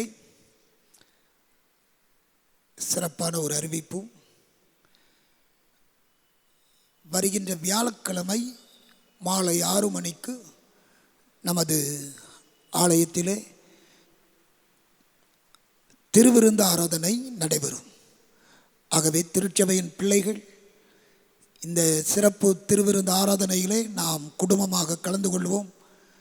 கலந்து கொண்டு ஆண்டவருடைய ஆசீர்வாதத்தை பெற்றுக்கொள்ள உங்களை அன்போடு ஞாபகப்படுத்துகின்றோம், அழைக்கின்றோம். இந்த லாக்டவுன் காலங்களிலே வியாழக்கிழமை மாலை 6 மணிக்கு நமக்கு பரிசுத்த நற்கருணை ஆராதனை நடைபெறும். குடும்பமாக அனைவரும் அந்த ஆராதனையில் கலந்து கொள்ளுவோம், தேவ ஆசீர்வாதத்தை பெற்றுக்கொள்ளுவோம். சமூக இடைவெளியை நாம் கடைபிடிப்போம் மற்றும் முகக்கவசம் அணிந்து வருவோம் மற்றும் அரசு காட்டுகின்ற விதிமுறைகளை, நெறிமுறைகளை நாம் பின்பற்றுவோம். ஜெபம் பண்ண கடவோம்.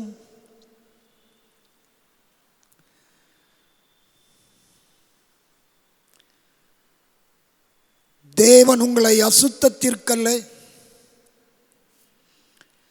பரிசுத்தத்திற்கே அழைத்திருக்கிறார். உங்கள் சரீரத்தை சுத்திகரியுங்கள். உங்கள் சரீரத்தை நீதியின் ஆயுதங்களாக ஒப்புக்கொடுங்கள். உங்கள் சரீரத்தை கர்த்தருக்கு பிரியமாய் வைத்துக் கொள்ளுங்கள். சுத்திகரியுங்கள், ஒப்புக்கொடுங்கள், பிரியமாய் வைத்துக் கொள்ளுங்கள். கடவுள் தங்கும் ஆலயம் நாமே. தேவனுடைய ஆலயம் பரிசுத்தமாயிருக்கிறது. தேவனுடைய ஆலயத்தை ஒருவன் கெடுத்தால் தேவன் அவனை கெடுப்பார். நீங்களே அந்த ஆலயம். தேவனுடைய ஆவியானவர் உங்களில் வாசமாயிருக்கிறதை நீங்கள் அறியாமல் இருக்கிறீர்களா?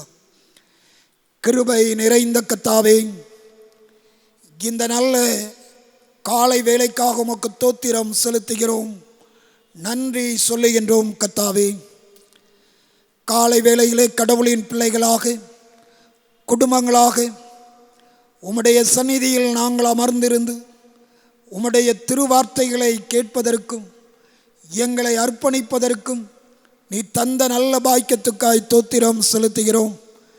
எங்கள் தெய்வம் பரிசுத்தராய் இருக்கிறது போல நாங்களும் எங்கள் நடக்கைகள் எல்லாவற்றிலும் பரிசுத்தமாய் வாழத்தக்கதாக தேவரீர் எங்களுக்கு உதவி செய்ய வேண்டும் என்று நாங்கள் வேண்டுகின்றோம்.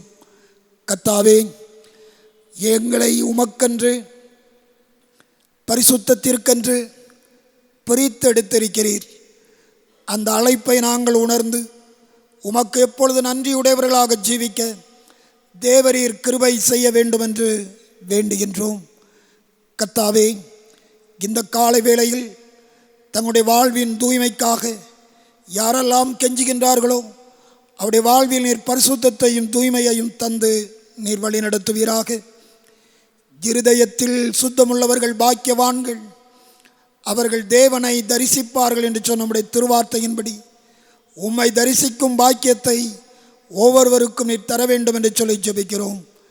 கர்த்தாவே, இந்த லாக்டவுன் காலங்களிலே நாங்கள் அமைதியாக உம்முடைய சமூகத்தில் உட்கார்ந்து எங்களை சீர்தூக்கி பார்க்கவும், எங்கள் குறைகளை அறிக்கையிட்டு பரிசுத்தத்தின் மீது பரிசுத்தத்தை பெற்றுக்கொள்ளவும், தூய்மையாக வாழ்ந்து காட்டவும் தேவரீர் எங்களுக்கு உதவி செய்யும். உம்முடைய பரிசுத்த இரத்தம் இன்றைக்கும் எங்கள் பாவங்களை கழுவி சுத்திகரிக்கும் என்பதை நாங்கள் வேதத்திலே படிக்கிறோம். கிறிஸ்து எங்களுக்காக சிலுவையில் சிந்தின அந்த இரத்தத்தினாலே அந்த மீட்பை நாங்கள் இலவசமாய் பெற்றிருக்கிறோம் என்பதை அறிந்து நாங்கள் உமக்கு நன்றி சொல்லுகின்றோம். கர்த்தாவே, ஒவ்வொரு குடும்பங்களுக்காக இந்த காலை வேளையிலே நாங்கள் ஜெபிக்கிறோம். ஒவ்வொரு குடும்பங்களிலும் இருக்கிற கை குழந்தைகள், சிறு பிள்ளைகள் அனைவரையும் ஆண்டவர் ஆசீர்வதிக்கும்படிக்காக நாங்கள் ஜெபிக்கின்றோம். சிறு பிள்ளைகளிடத்தில் வருவதற்கு இடம் கொடுங்கள், அவர்களை தடை செய்யாதிருங்கள். நான் அவர்களை தொட்டு ஆசீர்வதிக்க வேண்டும் என்று நீர் திருவுளம் பற்றியிருக்கிறீர். அந்த அன்புக்காக உமக்கு தோத்திரம் செலுத்துகிறோம். எங்கள் திருச்சபையின் குடும்பங்களில் இருக்கின்ற கை குழந்தைகளையும் சிறு பிள்ளைகளையும் தொட்டு ஆசீர்வதித்தருளும். தெய்வீக ஞானத்தோடு குழந்தைகள் வளர்ந்து பெருக அருள் செய்யும். வாலிப தம்பி தங்கைமாருக்காக ஜெபிக்கிறோம். கர்த்தர் அவர்களுக்கு வேண்டிய நன்மைகளையும் கிருபைகளையும் தாரும். படிக்கின்ற காலங்களில் நம்முடைய விசேஷித்த ஞானம் பிள்ளைகளோடு கூட தங்கியிருக்கும்படிக்காக ஜெபிக்கின்றோம். கர்த்தாவே, 10th 11th 12th படித்து கொண்டிருக்கின்ற அன்பு பிள்ளைகளுக்காக ஜெபிக்கின்றோம். கல்வி கற்கின்ற இந்த காலங்களிலே தெய்வீக ஞானம் பிள்ளைகளோடு கூட இருக்க வேண்டும் என்று சொல்லி ஜெபிக்கிறோம். அவருடைய எதிர்கால வாழ்விலே அவர்கள் விரும்புகின்ற வண்ணமாக கர்த்தருக்கு பிரியமாய், ஆண்டவருக்கு பிரியமாய் தங்கள் ஜீவியத்தை அமைத்து நல்ல ஒரு வெற்றியுள்ள வாழ்க்கையை கல்விகளை பெற்று முன்னேறி செல்ல ஆண்டவர் கிருபை செய்வீராக. கர்த்தாவே, மற்றும் திருமணத்திற்காய் காத்திருப்போர், வேலை வாய்ப்புக்காய் காத்திருப்போர் மற்றும் பலவிதமான நன்மைகளுக்காக காத்திருக்கிறவர்கள் உண்டு. அவர்களுக்கு வேண்டிய நன்மைகளை கர்த்தர் கொடுத்து ஆசீர்வதியும். சிறப்பாக குழந்தை செல்வங்களுக்காய் காத்திருக்கின்றவர்களுக்காக ஜெபிக்கிறோம். கர்த்தர் ஏற்ற காலங்களிலே குழந்தை செல்வங்களை கொடுத்து நீர் ஆசீர்வதிக்க வேண்டும் என்று நாங்கள் வேண்டுகின்றோம். கர்த்தாவே, கற்பத்தின் கனி கர்த்தரால் கிடைக்கும் பலன் என்று வேதத்தில் படிக்கிறோம். நீதாமே கற்பத்தின் கனி இல்லாதவர்களுக்கு அவருடைய கற்பத்தின் கனியை கொடுத்து ஆசீர்வதிக்கும்படிக்காக நாங்கள் ஜெபிக்கின்றோம். கர்த்தாவே, மற்றும் சரீரத்திலே பலவீனத்தோடு சுகவீனத்தோடு இருக்கின்றவர்கள் உண்டு. கர்த்தர் அவர்கள் மீது உம்முடைய கரத்தை வைத்து பரிபூரணமான சுகத்தையும் நன்மையையும் அருளி செய்யும்படிக்காக ஜெபிக்கிறோம். எங்களுடைய திருச்சபையிலே தொழில் புரிகிறவர்கள், வியாபாரம் செய்கிறவர்கள், உத்தியோகம் பார்க்கிறவர்கள், அரசு பணி செய்கின்றவர்கள், தனியார் நிறுவனங்களிலே பணியாற்றுகின்றவர்கள், வங்கிகளிலே பணிபுரிகிறவர்கள், பற்பல கைத்தொழில் செய்கிறவர்கள், மருத்துவர்களாக பணியாற்றுகின்றவர்கள் அனைவரையும் தேவரீர் ஆசீர்வதிக்க வேண்டும் என்று நாங்கள் வேண்டுகின்றோம். கர்த்தாவே, அவருடைய கைகளின் பிரயாசத்தை நீர் ஆசீர்வதித்து கொடுத்து எல்லோரும் சுபிட்சமாய் வாழ தேவரீர் கிருபை செய்யும்படிக்காக நாங்கள் ஜெபிக்கின்றோம். கர்த்தாவே, தேசத்திற்காய், எங்களுடைய தமிழகத்திற்காய், எங்களுடைய திருநெல்வேலிக்காய் நாங்கள் ஜெபிக்கிறோம். ஆண்டவரே, இந்த கொரோனா தொற்று ஆண்டவரே முற்றிலும் அழிக்கப்பட்டு போக ஆண்டவர் அற்புதமான காரியத்தை செய்யும்படிக்காக ஜெபிக்கிறோம். இந்த வைரஸ் யாரையும் தாக்காதபடிக்கு கர்த்தர் தாமே அந்த வைரஸின் தாக்குதல்களை முற்றிலுமாக எங்களை விட்டு அகற்றி போடும்படிக்காக நாங்கள் ஜெபிக்கிறோம். தீமை எங்களை விட்டு அகன்று போகும்படிக்கு கர்த்தர் இரக்கம் பாராட்ட வேண்டும் என்று சொல்லி ஜெபிக்கின்றோம். கர்த்தாவே, எங்களுடைய தேசத்திலே சுவிசேஷ பணி செய்கின்றவர்களுக்காக ஜெபிக்கிறோம். வட இந்தியாவிலே சுவிசேஷ ஊழியங்களை நிறைவேற்றுகிறவர்கள் மற்றும் பல வகையிலே உம்முடைய சுவிசேஷ பணியை செய்து கொண்டிருக்கின்றவர்கள் அனைவரையும் தேவரீர் ஆசீர்வதியும். எங்களுடைய திருமண்டலத்திற்காய், பேராயருக்காய், குருக்களுக்காய், சபை ஊழியர்களுக்காய், ஆலய பணிவிடையாளர்களுக்காய், எங்கள் நெல்லை திருமண்டலத்திலே தந்திருக்கின்ற அனைத்து விசுவாச குடும்பங்களுக்காக ஜெபிக்கிறோம். எல்லோரையும் கர்த்தர் பாதுகாத்து கொள்ளும். கர்த்தருடைய காருண்யமும் கிருபையும் அனைவரோடு கூட தங்கியிருக்கும்படிக்காக ஜெபிக்கின்றோம். கர்த்தாவே, சிறப்பாக எங்கள் பகுதிகளிலே உம்முடைய தெய்வீக பாதுகாக்கும் கரம் அதிகமாக தங்கியிருந்து எல்லா மக்களையும் பாதுகாத்து நீர் வழிநடத்தும்படிக்காக நாங்கள் ஜெபிக்கிறோம். யாரெல்லாமை நோக்கி எங்களுக்கு பாதுகாப்பை தாரும், சுகவாழ்வை தாரும் என்று கேட்கிறார்களோ அவர்களுக்கு அற்புதத்தையும் நன்மையையும் செய்து நீர் வழிநடத்தும்படிக்காக நாங்கள் ஜெபிக்கிறோம். எல்லா மக்களையும் காத்துக்கொள்ளும். கிருபை அனைவரோடும் கூட தங்கியிருப்பதாக. துதி, கனம், மகிமை அனைத்தையும் உமக்கே நாங்கள் அர்ப்பணம் செய்கிறோம். எங்கள் ஆண்டவர் இயேசு கிறிஸ்துவின் வழியாய் வேண்டுகிறோம் நல்ல பிதாவே.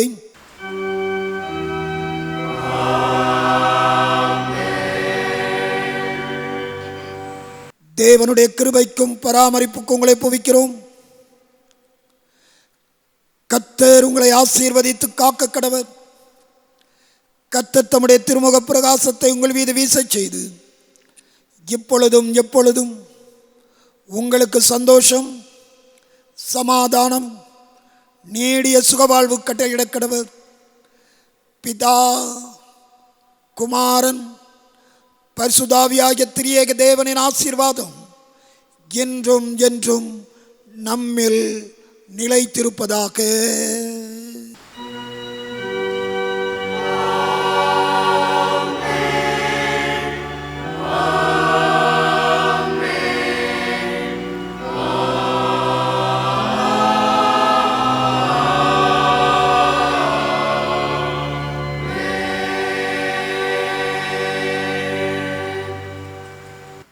மறுபடியும் நாம் யாவரும் எழுந்து நின்று நிறைவு கீதமாக கீதங்களும் கீர்த்தனைகளும் 670வது பாடலை பாடுவோம். கீதங்களும் கீர்த்தனைகளும் 670வது பாடல். துன்பங்கள் என்னை நெருங்கி வந்தாலும் இயேசுவில் நிம்மதி பெற்றேன்.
எங்கள் கண்மலையும் மீட்பருமாகிய கர்த்தாவே,